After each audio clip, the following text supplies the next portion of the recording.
ரசூலுல்லாஹ் சொல்றாங்க, ஒரு மனிதன் தொழுகிறார், அவருக்கு முழு கூலியும் எழுதப்படுவதில்லை. 10ல் 1, அதே போல் 9ல் 1, இந்த மாதிரி என்ன குறைவாக அவருக்கு என்ன செய்யப்படும், எழுதப்படும்.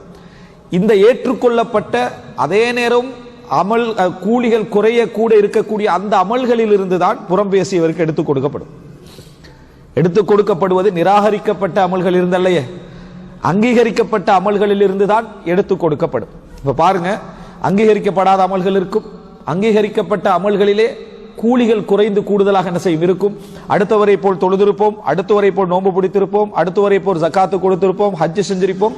ஆனா கூலியில் என்ன செய்யும், ஏற்றத்தாழ்வு இருக்கும். எங்களது கவனையினம், எங்களது இஹ்லாஸின்மை, எங்களது அறிவின்மை, எங்களது ஆர்வமின்மை, இதெல்லாம் என்ன செஞ்சிருக்கும், அந்த கூலியை பாதித்திருக்கும். அப்ப அங்கீகரிக்கப்பட்ட அமல்களிலும் இந்த தாழ்வு ஏற்றத்தாழ்வு இருக்கிற நேரத்தில் அந்த கூலி யாருக்கு கொடுக்கப்படும், புறம் பேசக்கூடியவர்களுக்கு. நம்ம யாரை பற்றி புறம் பேசணுமோ அவர்களுக்கும் என்ன செய்யப்படக்கூடாது, வழங்கப்பட போகிறது. அப்ப எஞ்சிய அமல்கள், இந்த எஞ்சிய அமல்களின் ஊடாகத்தான் நாம் சொர்க்கம் சொல்ல போகிறோம்.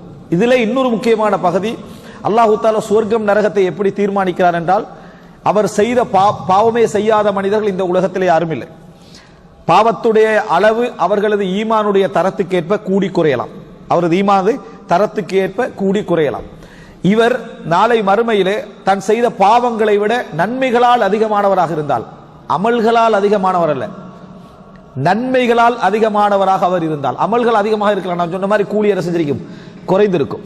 நன்மைகளால் அதிகமானவராக இருந்தால், பாவத்துடைய அந்த தீமை, எழுதப்பட்ட தீமை அதைவிட நன்மைகள் அதிகமானவராக இருந்தால், ஃபம்மா மன் ஸகுலத் மவாஸீனுஹு ஃபஹுவ ஃபீ ஈஷத்திர் ராதியா, எவரது அந்த மவாசீன்கள், மீசான்கள், தராசுகள் கணக்கிறதோ அவர் சொர்க்கம் நுழைவார்.